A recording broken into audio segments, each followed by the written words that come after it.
Welcome in, everybody. Glad to have you here for the third episode of Bleav in Baylor. I am your fearless host, Alvin Cowan, actor, writer, podcaster, and washed-up quarterback.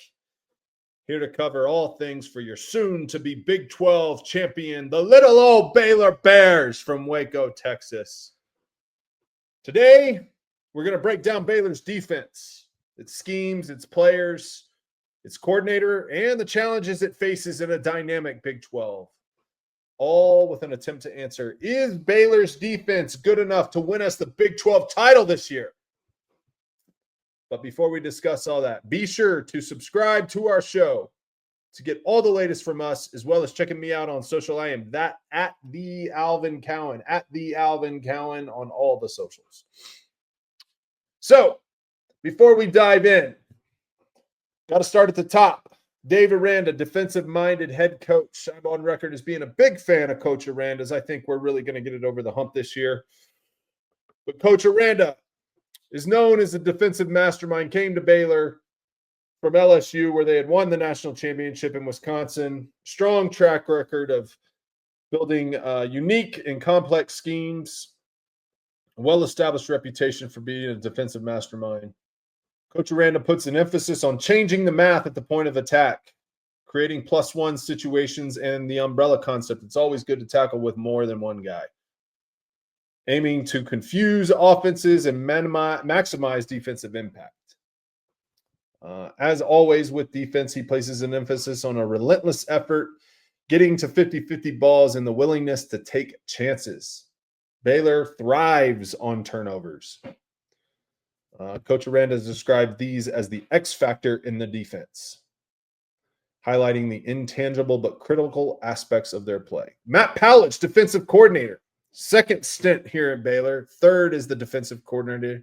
He returned to Baylor in 2023 as the DC after a year as the co-DC in Oregon.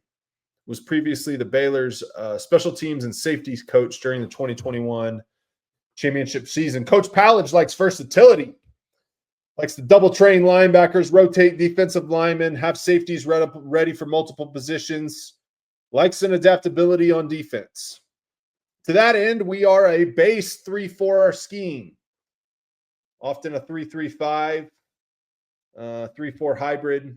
Key positions within that scheme are the star position. That's a safety linebacker hybrid. Famously manned by Jalen Petrie in the 2021 season, crucial for versatility and the ability to defend both run and pass. The star position is our stud. The jack position is another stud, outside linebacker who can primarily rush the passer, but also drop into coverage. Have a ton of depth at this spot this year. Amarian Winston, Matthew Fobbs-White, Kyler Jordan, Corey Kelly, all of them play a little bit of jack. And then no middle defense. That's forcing the offense to work the sidelines. Aims to deny quick throws over the middle and force offenses to the boundary. Pretty effective in the Big 12 spread offense segment. So historically, in 2021, our championship year, Baylor's defense was among the country's best. 18.3 points per game, 10th overall in scoring defense, and a team SRS of 13.5. That's elite, folks. They smothered offenses, forced turnovers, and controlled field position. However, let's not forget that in the 2021 Big 12 championship win, it was the defense that made a crucial stop of Oklahoma State on the goal line. So what happened? Fast forward to 2024, Baylor allowed 26.69 points per game, 11th in the Big 12, and 386.2 yards per game, also 11th. That drop-off is significant and what we are here to unpack today. Still, 2024, we forced 8 fumbles and recovering 7 and 14 interceptions. That's a little over 1.5 turnovers per game. Like I mentioned, we thrive off of turnovers. Solid production for an improving unit. I don't think the issue was effort. It was discipline. They were middle in the pack in terms of rushing, allowing 152 yards a game, but 11th in the Big 12 in passing, allowing 234.2 yards per game. I believe that 2025 brings hope.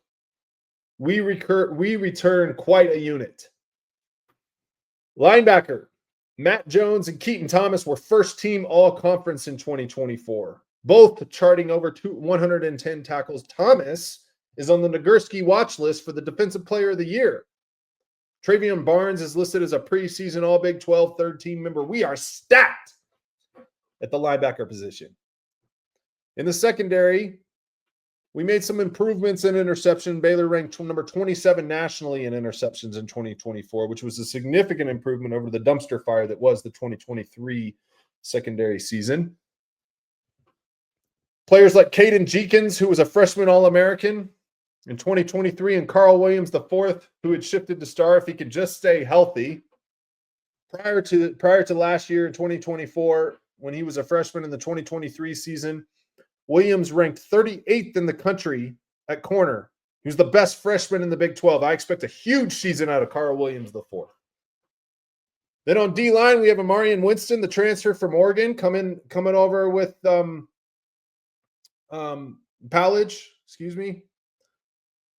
and Jackie Marshall, who's a preseason All-Big 12 second-team member, and Pro Football Focus's top-graded Baylor defender for 2024. I Bleav we're set up for this year. We got a lot of returning depth, a lot of upperclassmen. I think in this day and age of college football with NIL and the transfer portal and the draft and blah, blah, blah, we're starting to see that happen often. We're starting to see guys stay in school. They don't need to jump to the NFL to make their bag.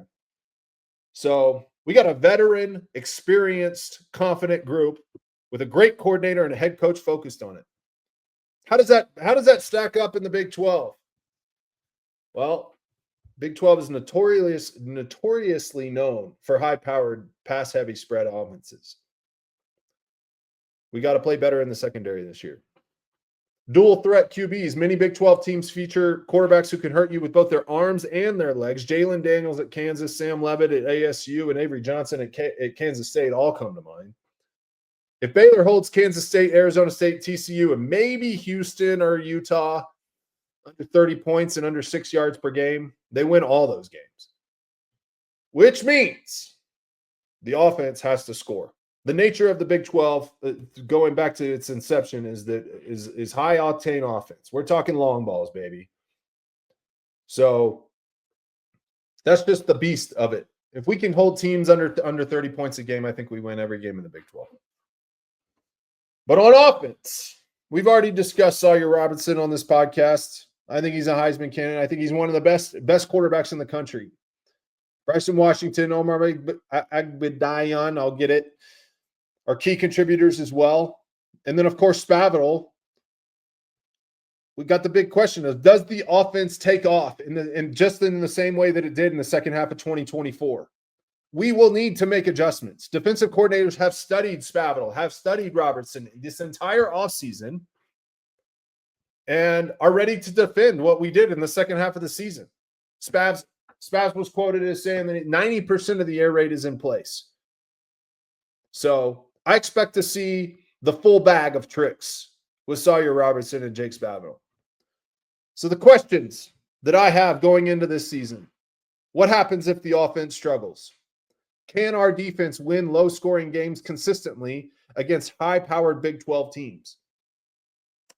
That's going to be – these are 18, 19, 20, 21-year-old kids.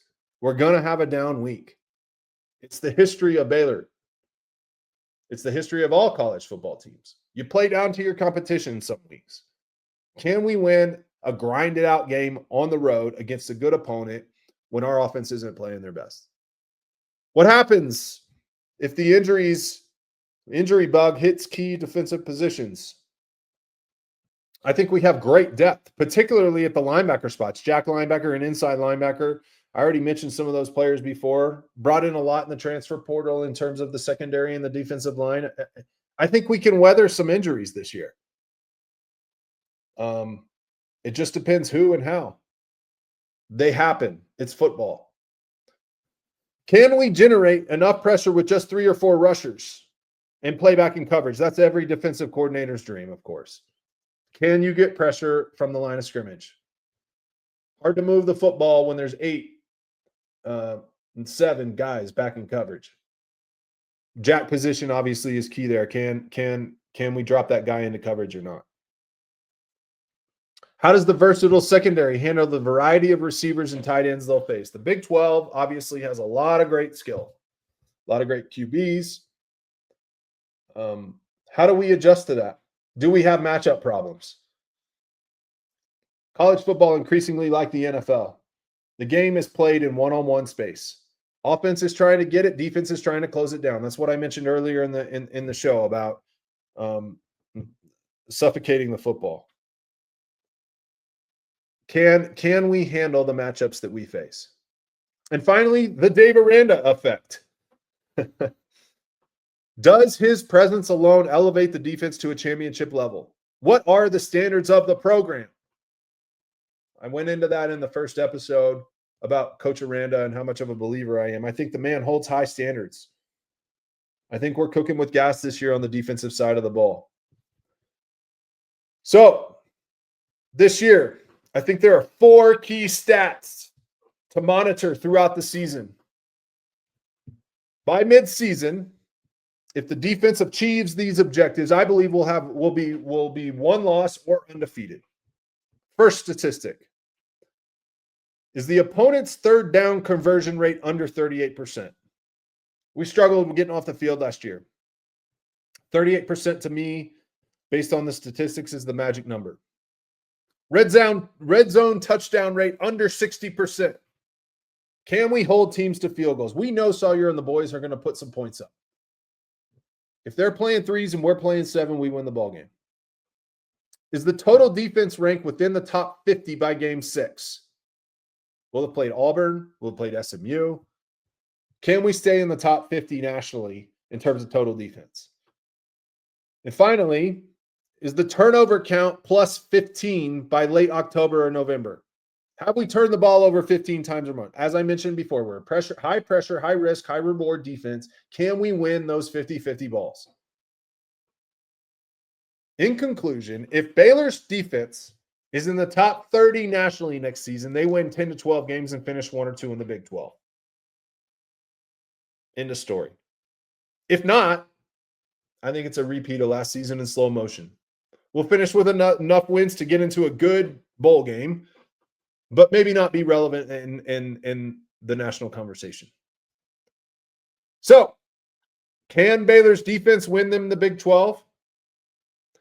I think strong coaching, returning talent, an established scheme, while facing potent Big 12 offense. Defense alone can't win, but it can absolutely be the primary driver and differentiator of this team. It has to become the identity of a team that is already identified with offense. The offense just needs to be competent. The defense, to me, is the ceiling raiser. That's where we make our money. Something to watch. We'll find out. First game of the season against Auburn. So what do you think? Is Baylor's defense truly championship caliber? Let us know on social media. Shout us out. Hit me up at the Alvin Cowan at gmail.com. Would love to hear from some of you guys. We're going to keep putting these shows out bi-weekly. Appreciate all you listeners out there. We'll talk to you soon.